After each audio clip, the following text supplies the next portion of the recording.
Assalamualaikum, salam Malaysia Madani. Ini BIS Malaysia Selasa 26 Mac 2024 bersama saya Izamil Nasir. Terima kasih untuk anda yang terus setia bersama kami di saluran TV1. Saudara, impak dan manfaat misi pelaburan akan menjadi fokus bual BIS seketika nanti. Sebelum itu, kita tinjau dahulu senarai harga barang untuk hari ini.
Saudara, setakat bulan ini, Malaysia berjaya menarik potensi pelaburan asing bernilai 76.1 bilion ringgit. Tahun lalu pula, pelaburan yang diluluskan ialah sebanyak 329.5 bilion ringgit, iaitu pencapaian tertinggi dalam sejarah negara. Ini meletakkan prospek pelaburan negara berada pada tahap yang amat baik. Untuk membincangkan mengenai apa impak dan manfaat misi pelaburan negara, kita bersama dengan pengarah dan penganalisis Research Institute for Indonesia, Thailand and Singapore ITS Universiti Utara Malaysia UUM, Dr. Muhammad Shukri Shuim. Assalamualaikum, Doktor. Waalaikumsalam warahmatullahi wabarakatuh, Izmir. Ya, selamat berpuasa, Doktor. Ya, sama, selamat berpuasa. Baik, sebagai permulaan untuk topik kita hari ini, Doktor, mungkin bagaimana Doktor melihat misi pelaburan yang dibuat ketika ini memberi impak langsung dan peluang terhadap pertumbuhan ekonomi negara? Ya, terima kasih. Kita melihat bahawa dalam konteks ini, misi perdagangan dijalankan sama ada bersifat bilateral atau multilateral, ya. Ia telah merupakan salah satu platform untuk memperkenalkan Malaysia di pasaran antarabangsa, ya. Terutamanya apabila dia berkaitan antara sebuah negara dengan sebuah negara yang lain. Melibatkan juga beberapa kementerian, terutamanya Kementerian Induk ialah misi, ya. Di dalam itu ada MIDA dan juga Matret serta lain-lain agensi yang berkaitan, ya.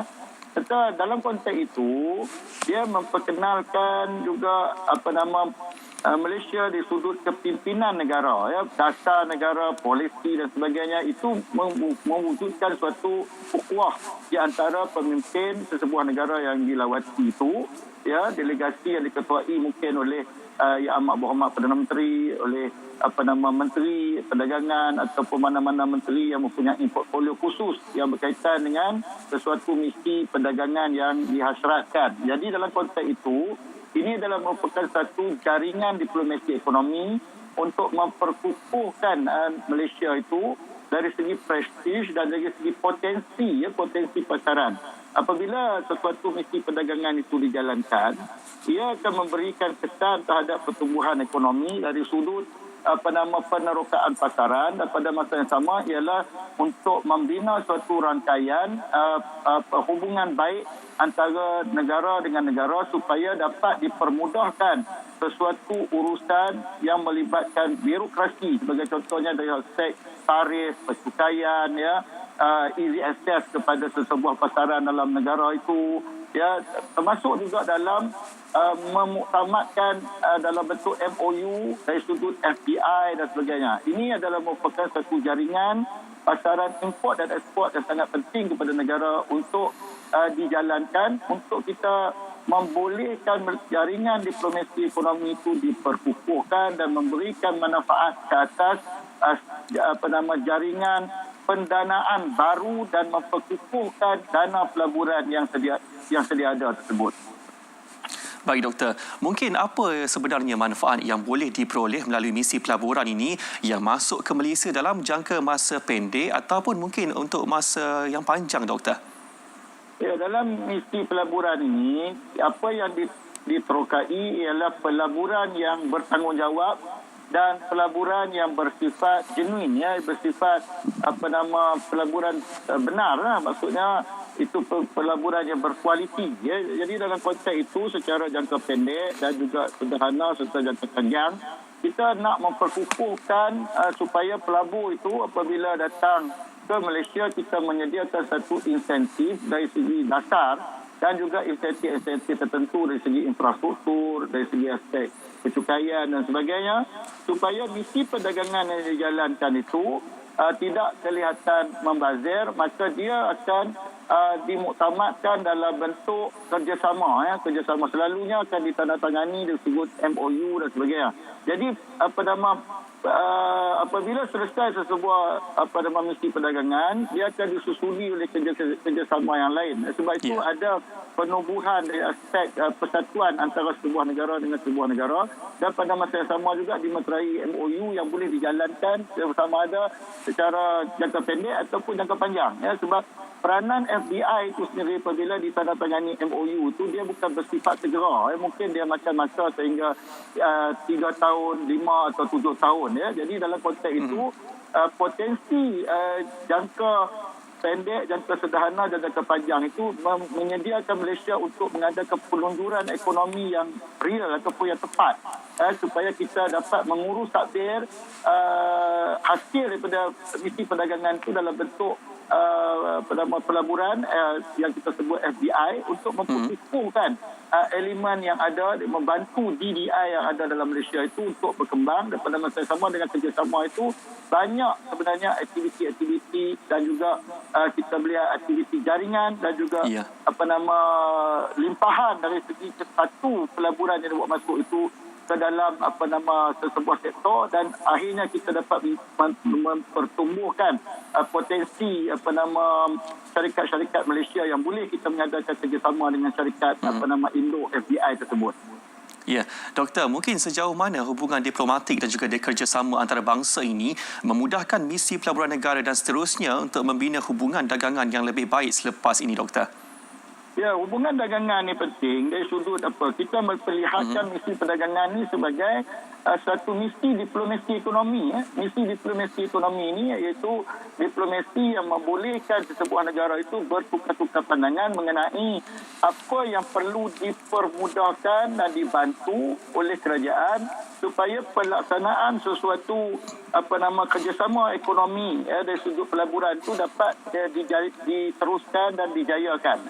Ini penting, campur tangan kerajaan terhadap sesuatu pelaburan itu penting, kerana kadang-kadang ada negara mempunyai perbezaan dari sudut tarif sebagai contoh, dari segi peraturan, dari segi penarapan negara itu juga memberikan peranan yang penting. Jadi dalam konteks itulah hubungan diplomatik ini apabila seseorang pemimpin ataupun kumpulan yang kita sebut kabinet ataupun pihak eksekutif ini apabila ke sesebuah negara, mereka akan mempunyai hubungan yang baik. Dengan hubungan yang baik itu dia akan melestarikan sebenarnya perdagangan dari segi import dan ekspor serta pengaliran dana yang berbentuk FBI tersebut.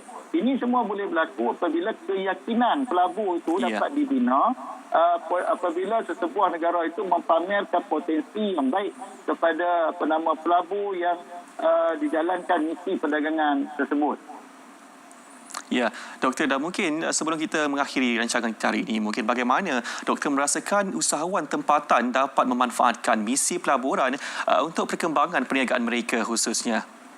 Dari segi ini, mungkin SME boleh turut serta dalam sesuatu misi perdagangan. Misi dan perdagangan ini selalunya akan diikuti oleh rombongan, termasuk oleh pelabur yang ada dan juga oleh SME. Dan dari sudut ini, kita melihat bahawa apabila SME ini boleh memanfaatkan peluang dan ruang ini dari segi penerokaan idea ya. Apabila ke satu tempat misi perdagangan itu mungkin kita dapat melihat sesebuah negara tersebut dan mungkin ada perbezaan dengan apa yang ada di Malaysia. Jadi mungkin idea baru dari segi teknologi, konsep perniagaan, pembinaan ekosistem yang baru dan juga penerokaan pasaran ya. Apabila SME ke sana mungkin mencari jaringan untuk dipasarkan sesuatu produk dan sebagainya. Jadi dalam konteks itulah maka turut sertanya SME ke dalam sesebuah misi perdagangan itu sangat penting untuk diperbanyakkan. Dan pada masa yang sama mungkin dapat diadakan satu kolaborasi yang lebih kukuh supaya SME yang daripada negara yang kita jalankan misi perdagangan itu dapat bersama dengan SME yang ada di peringkat domestik di Malaysia ini.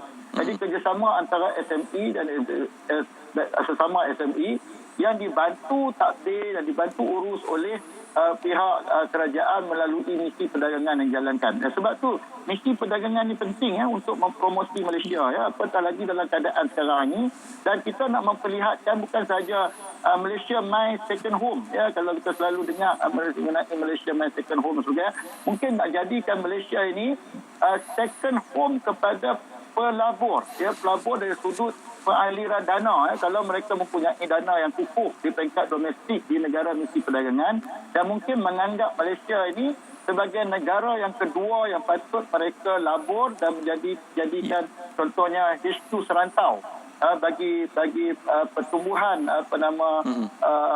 syarikat ataupun produk mereka. Jadi ini kita kena jadikan supaya pihak peniaga di sesebuah negara itu melihat Malaysia ini sebagai pihak ataupun negara kedua yang mereka wajib jadikan satu destinasi atau hub baru untuk mempopularkan dan memperluaskan pertumbuhan syarikat mereka di luar daripada negara misi perdagangan yang dijalankan tersebut. Baik Doktor, untuk itu saya rasa perbincangan yang cukup komprehensif untuk topik kita hari ini, impak dan juga manfaat misi pelaburan. Mungkin sebelum kita akhiri je, apa harapan Doktor untuk misi pelaburan sepanjang tahun 2024 ini secara ringkas Doktor? Ya, kita mengharapkan supaya misi perdagangan ini dapat diteruskan dengan lebih agresif dan lebih terurus Dan pada masa yang sama misi perdagangan yang dijalankan oleh pemimpin-pemimpin Malaysia ini adalah merupakan satu jaringan yang positif diplomasi ekonomi. Ia tidak ada soal pembaziran dan sebagainya.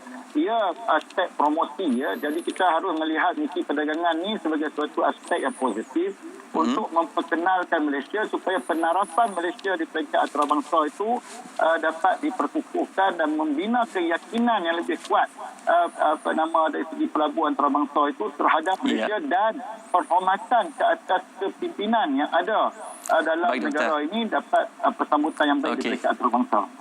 Baik, terima kasih banyak Doktor. Kita ucapkan sekali lagi kepada Dr. Muhammad Shukri Shoaib, Pengarah dan Penganalisis Research Institute for Indonesia, Thailand and Singapore, Universiti Utara Malaysia. Dan untuk itu, BIS Malaysia berakhir di sini, dari sungai ke segara, Palestin pasti merdeka. Assalamualaikum, salam Malaysia Madani.